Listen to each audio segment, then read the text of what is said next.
אבל אנחנו רוצים להציג לכם שני אנשים מקסימים שפיתחו את מערכת שוהם, שלום ישראל ואורית לוי. בוקר טוב. גם זוג, זהו, זוג שפיתחו אפליקציה. מערכת שתדאג לכך, רק אתמול שוב נשכח ילד באוטו, הפעם לא בדרך לגן, אבל שוב מקרה מזעזע. נשכח שעות באוטו ומצבו היה אנוש. מצבו קשה.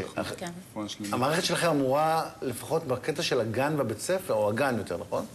לדאוג לכך שההורה ידע, הגננת תדע אם ההורה לא הגיע או משהו כזה, נכון? נכון מאוד. אז בואו תסביר זאת. תסבירו. משנת 2008 בעצם נשכחו כ-400 ילדים, שזה בממוצע 50 ילדים בשנה. זאת אומרת, כמעט כל שבוע נשכח ילד. המקרים הקריטיים של השכחה הם בעצם בדרכנו לעבודה, בדרכם של ההורים לעבודה, והשליחה של הילדים אל הגן. אנחנו לוקחים את הילדים לגן, אנחנו בדרך לעבודה, אנחנו לחוצים, ובעצם שוכחים את הילדים. שאר המקרים... הרבה מקרים באמת שרק בגלל שהגננת הזכירה, בסוף ההורה נזכר שיש לו ילד באוטו. בדיוק. המקרים שהשכחה בערב או דברים כאלה, זה לא המקרים הטרגיים. ולכן החשיבות של מערכת שתדאג לוודא את הגעתם של ילדים אל הגן. ואז זה עובד? בנקודה הקריטית הזאת, זה מה שחשוב. המערכת בעצם זו אפליקציה חכמה שמותקנת במסך טאבלט. בכניסה לגן, אני יכול להראות? רצוי אפילו. אוקיי. רגע, תנו לנו את המסך טאבלט. רגע, תיכנס עוד בזום אין. הנה אנחנו רואים. לא רואים. את הכיתוב, תיכנס. יפה. אוקיי, זה השמות של הילדים בגן. זה השמות של הילדים בגן. אנחנו מדברים על אפליקציה שמותקנת בכניסה לגן. אני כאבא באתי, לקחתי את שוהם ילדי וסימנתי אותו. אוקיי? סימנתי את הגעתו. בוקר טוב, שוהם לוי, לא נשכח באוטו. בדיוק. אישור, פה אני מאשר את הגעתו. הילד מסומן בצבע טורקיז, וזאת בעצם בואו נדבר מה קורה כשהילד לא מגיע. אם הילד לא מגיע... ברגע שהילד לא מגיע, מה שקורה, המערכת, אנחנו נותנים לגננת אפשרות לכוון קבוצות התראה. שזה אומר, הגננת יכולה להחליט שהתינוקות ב-8:20 והבוגרים ב-8:40, אלה השעות שבעצם המערכת באה וסורקת ובודקת איזה ילדים לא הגיעו.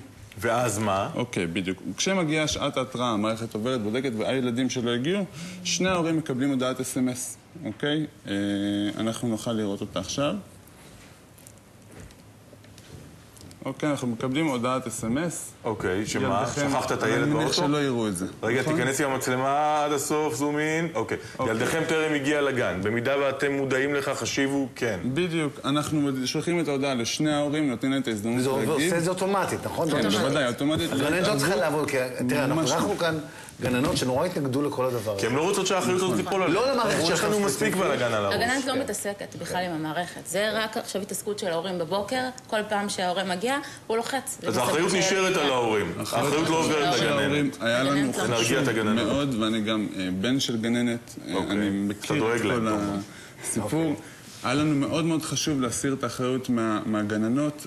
אנחנו באנו פה במטרה טובה לעזור להורים, וגם גננת שבאה ומחליטה להזמין מערכת, היא באה לעזור. תספרי לנו, אולי, כמה זה יעלה לגן או לכל ילד, לכל הורה? העלויות, תדבר אתה. כן.